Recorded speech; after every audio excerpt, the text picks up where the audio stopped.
Actual taxable income. अच्छा, यहाँ से ऑनवर्ड हम जितना भी पढ़ेंगे ना तो हम अज्यूम करेंगे कुछ ना कुछ अमाउंट्स, क्योंकि ये सिर्फ बताने से समझ नहीं आएगा जब तक प्रैक्टिकली करेंगे नहीं। तो यहाँ तक बेटा आपने फ़र्ज़ कर लें कि आपने जो इनकम अब तक ऐड की है ना, income from salary, property, business, capital gain और अदर सोर्सेज, इन पांचों को ऐड करके सपोज कर लें आपके पास एक्चुअल टैक्सेबल इनकम आई है 11,20,000। यहाँ से ऑनवर्ड हम जितना भी पढ़ेंगे ये फ़र्ज़ी अमाउंट साथ लेकर चलेंगे, आपने भी साथ साथ लिखनी है, ताकि कोई भी न्यूमेरिकल जब आप करें, कोई भी प्रॉब्लम जब आप करें, आपके पास एक कैलकुलेशन की एग्जाम्पल होगी। इनको देखकर आप इजीली आप जो भी प्रॉब्लम कर रहे होंगे आप उसको सॉल्व कर सकेंगे। फॉर्मेट का मकसद ही ये है कि जब फॉर्मेट समझ आ जाए तो फिर आप कोई भी प्रॉब्लम आपको करने के लिए दी जाए आप उसे कर सकें। मैंने पहले भी कहा था कि 1 महीना लगेगा फॉर्मेट समझने में, तो ये फॉर्मेट का आज 18th लेक्चर है या 19th शायद लेक्चर है, तो और 6-7 लेक्चर मैंने कहा आपको चाहिए। 25-26 लेक्चर्स में हमारा फॉर्मेट कंप्लीट होगा। 25 न्यूमेरिकल हैं जो बाद में करने हैं, वो चाहें तो एक मैं करवा दूँ, एक आप कर लें, या सारे भी मैं करवा दूँ, तो 25 दिन उस पर भी चाहिए हमें। मैंने पहले दिन बताया था कि 2-2.5 महीने लगते हैं न्यूमेरिकल पोर्शन पढ़ने में। सिर्फ न्यूमेरिकल पोर्शन नहीं, आपने देखा इसके अंदर आपने परकोजिट्स का लॉन्ग क्वेश्चन भी किया, थ्योरेटिकल प्रोविडेंट फंड वाला लॉन्ग क्वेश्चन भी आपने किया, इनकम फ्रॉम प्रॉपर्टी वाला किया, इनकम फ्रॉम बिजनेस वाला किया, कैपिटल गेन वाला वैसे मैंने अभी करवाना है आपको। कैपिटल गेन की जो भी एडजस्टमेंट्स आपने पढ़े ये सारा थ्योरेटिकल क्वेश्चन बनता है। इसी तरह income from other sources, pass paper देखें क्वेश्चन आया हुआ है कि बताएं भाई इनकम फ्रॉम अदर सोर्सेज में कौन सी इनकम फुली टैक्सेबल है और कौन सी इनकम फुली एग्जाम्प्ट है। लॉन्ग क्वेश्चन आया हुआ है थ्योरेटिकल, आपके राउंड अबाउट 7 क्वेश्चन इस न्यूमेरिकल पोर्शन में कवर हो जाते हैं। अभी एक और होना है, जब हमने ये बाकी वाला पोर्शन पढ़ लेना ना ये 6-7 दिन के बाद, तो एक और क्वेश्चन आपका कवर हो जाना है, relief and allowances provided by tax department to the individual person. Relief and allowances का क्वेश्चन भी क्लियर हो जाना है। तो ये 7 to 8 थ्योरेटिकल क्वेश्चन भी साथ साथ कवर हो रहे हैं आपके। तो ये आज हमारा 18th लेक्चर है, समझे 18 दिन हो गए हमें फॉर्मेट पढ़ते हुए, और 6-7 दिन लग रहे हैं फॉर्मेट कंप्लीट हो जाना है। और इसकी वेटेज देखें कितनी है, एक तो 20 मार्क्स का न्यूमेरिकल आना है, फिर 7-8 मैंने आपको थ्योरेटिकल क्वेश्चन काउंट करवाए हैं। इतना इंपॉर्टेंट है ये। एक्चुअल टैक्सेबल इनकम फर्ज कर लें आगे जी 11,20,000। अब क्या करना है,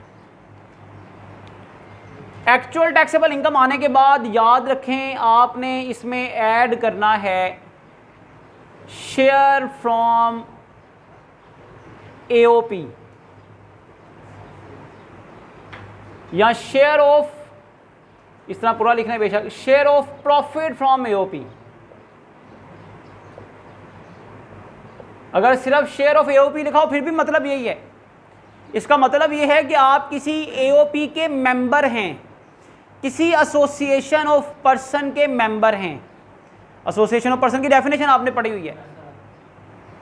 association of person includes a firm, a Hindu undivided family, an artificial judicial person, any body of person formed under the foreign law, however it does not include a company.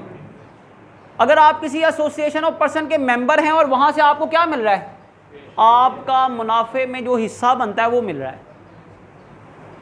Share from AOP का मतलब है AOP से क्या मिल रहा है, मुनाफा मिल रहा है।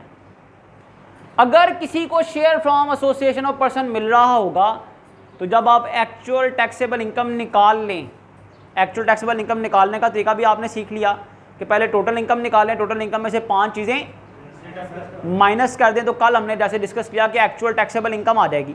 एक्चुअल टैक्सेबल इनकम में ऐड कर दें share of profit from, for example किसी को मिल रहा है जी share of profit from AOP 30,000, क्या मिल रहा है 30,000, तो ऐड करने के बाद इनकम आ जाएगी 11,50,000। बेटा ये तो एक्चुअल इनकम थी ना, इसके साथ तो लिखा हुआ था एक्चुअल टैक्सेबल इनकम।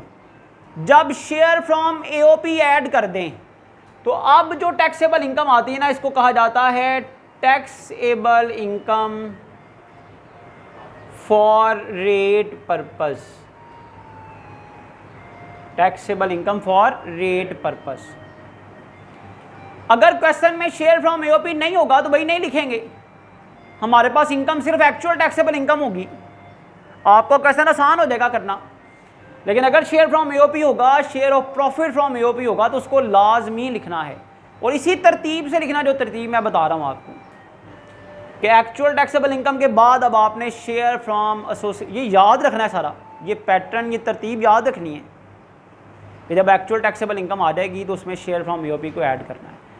जब शेयर फ्रॉम एओपी ऐड करेंगे, क्योंकि एक्चुअल टैक्सेबल इनकम में कुछ ऐड हो गया है, तो अब जो इनकम आएगी उसको कहा जाता है टैक्सेबल इनकम फॉर, कि ये वो इनकम है जो रेट पर्पस, रेट निकालने के लिए है। जब ये इनकम आ जाएगी तो डबल लाइन लगा दें। डबल लाइन का मतलब है अब कोई इनकम नहीं लिखी जाएगी, अब आगे टैक्स कैलकुलेशन शुरू होने लगी है।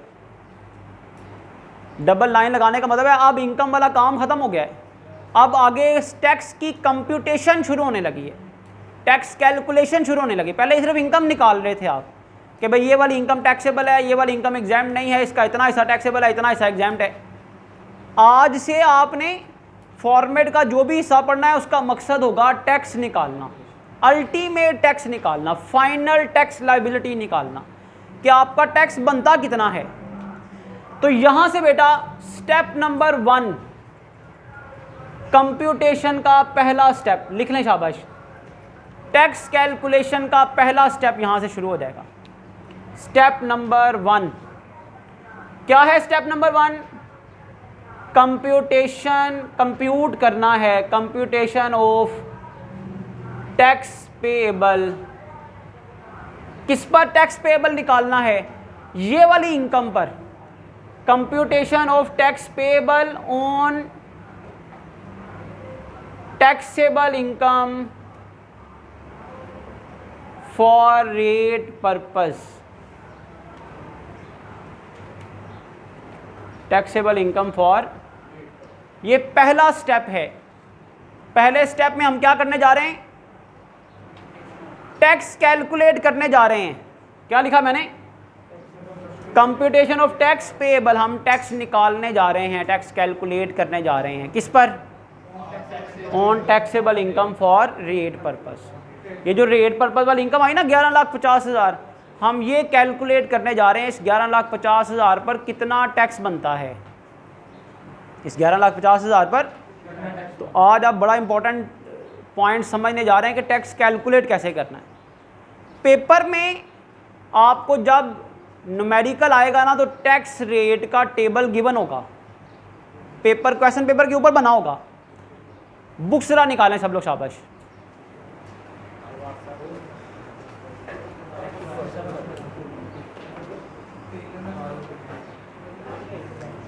आपकी बुक में भी टैक्स रेट का टेबल गिवन है, पेपर में, क्वेश्चन पेपर में भी टैक्स रेट का टेबल गिवन होगा। आपकी बुक में 2 जगह पर टैक्स रेट का टेबल दिया हुआ है, सेम टैक्स रेट का टेबल 2 जगह पर दिया हुआ है, एक सैलरी वाले चैप्टर में और एक ये न्यूमेरिकल वाले चैप्टर में। बेटा न्यूमेरिकल वाले चैप्टर में पेज नंबर है, न्यूमेरिकल वाले चैप्टर में पेज नंबर है बेटा 389। ये पुराने पिछले साल का है ना, ये पिछले साल का, पेज नंबर 389। पेज नंबर 389 पर हेडिंग दी हुई है following will be the rates of tax for salaried person for the year 2020। 2020 का टैक्स रेट का टेबल दिया हुआ है पेज नंबर 389 पर। पेज नंबर 389 पर टैक्स रेट का टेबल दिया हुआ है। अब हमने करना क्या है, टैक्स कैलकुलेट कैसे करना है। 389 टेबल पर आपको टैक्स रेट्स का टेबल दिया हुआ है जिसमें लिखा हुआ है कि आपकी इनकम किस रेंज में हो तो टैक्स कितना होगा। जैसा कि पहली रेंज, इसको स्लैब भी कहते हैं, पहली स्लैब, उसमें बताया हुआ है where the taxable income does not exceed ₹6 lakh.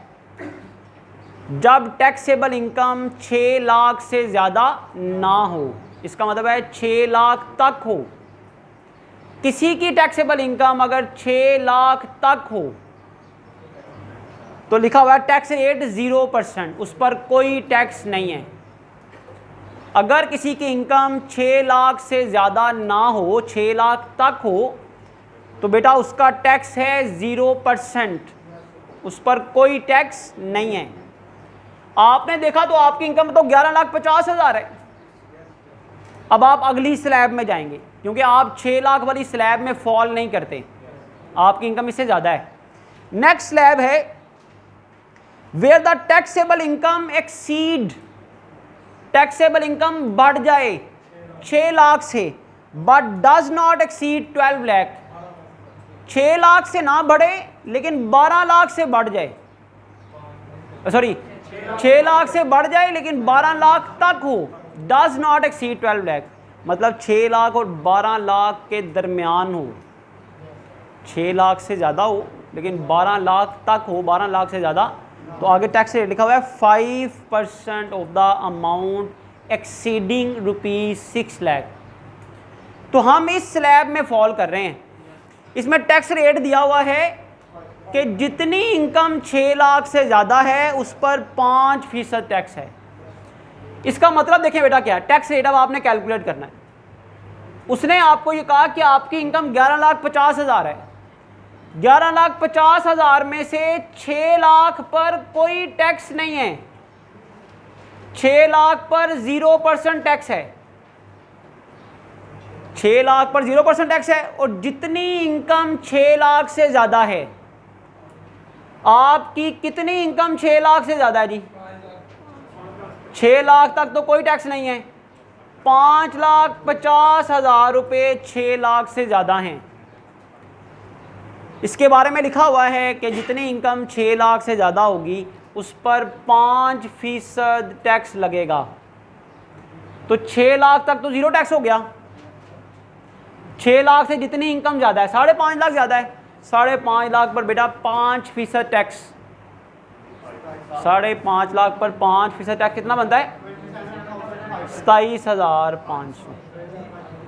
आप देखें ज़रा कि अगर कोई शख्स इंडिविजुअल एक साल में 11,50,000 कमाता है ना, तकरीबन हर महीने का ये 95,000 रुपये बनता है। अगर कोई हर महीने 95-96,000 रुपये कमाता है ना, तो उस पर साल बाद सिर्फ कितना टैक्स देना है उसने? सिर्फ 27,500 रुपये टैक्स देना। हमने एम ही हवा बनाया हुआ है अवाम में ना कि भाई टैक्स बड़ा ज़्यादा है, टैक्स बड़ा ज़्यादा है। भाई टैक्स कोई ज़्यादा नहीं, आप देने की नीयत बनाएं। मुल्क तभी तरक्की करते हैं जब उसकी आवाम टैक्स देती है। आप देखें तो सही, एक साल में हुकूमत आपको कितने फ़ायदे देती है, उसके बदले में क्या आप 27,500 रुपये टैक्स नहीं दे सकते? अगर आप महीने का 95-96,000 रुपया कमा रहे हों, हुकूमत की निगरानी में, हुकूमत की प्रोवाइड की गई रोड्स पर, हुकूमत के प्रोवाइड की गई बिजली इस्तेमाल करके, गैस इस्तेमाल करके, बिल्डिंग इस्तेमाल करके, सहूलियात इस्तेमाल करके, रॉ मटीरियल इस्तेमाल करके, मशीनरी इस्तेमाल करके, जो हुकूमत ने आपके लिए अवेलेबल की हैं, हुकूमत की वजह से आप तक अवेलेबल हैं, क्या आप उनके बदले में अगर महीने का 1 लाख रुपए तक कमाते हैं तो क्या साल बाद 27,500 टैक्स नहीं दे सकते?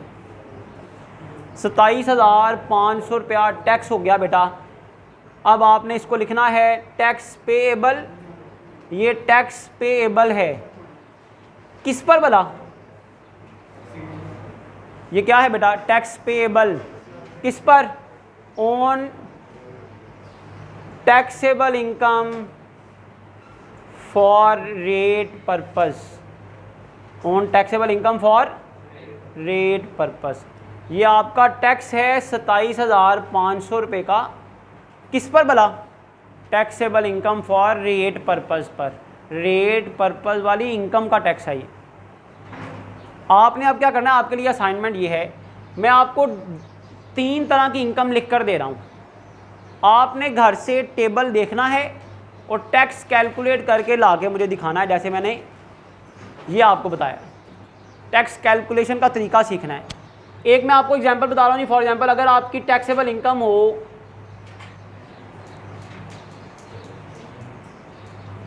12,10,000 तो कितना टैक्स आएगा? सेकेंड है जी, अगर आपकी टैक्सेबल इनकम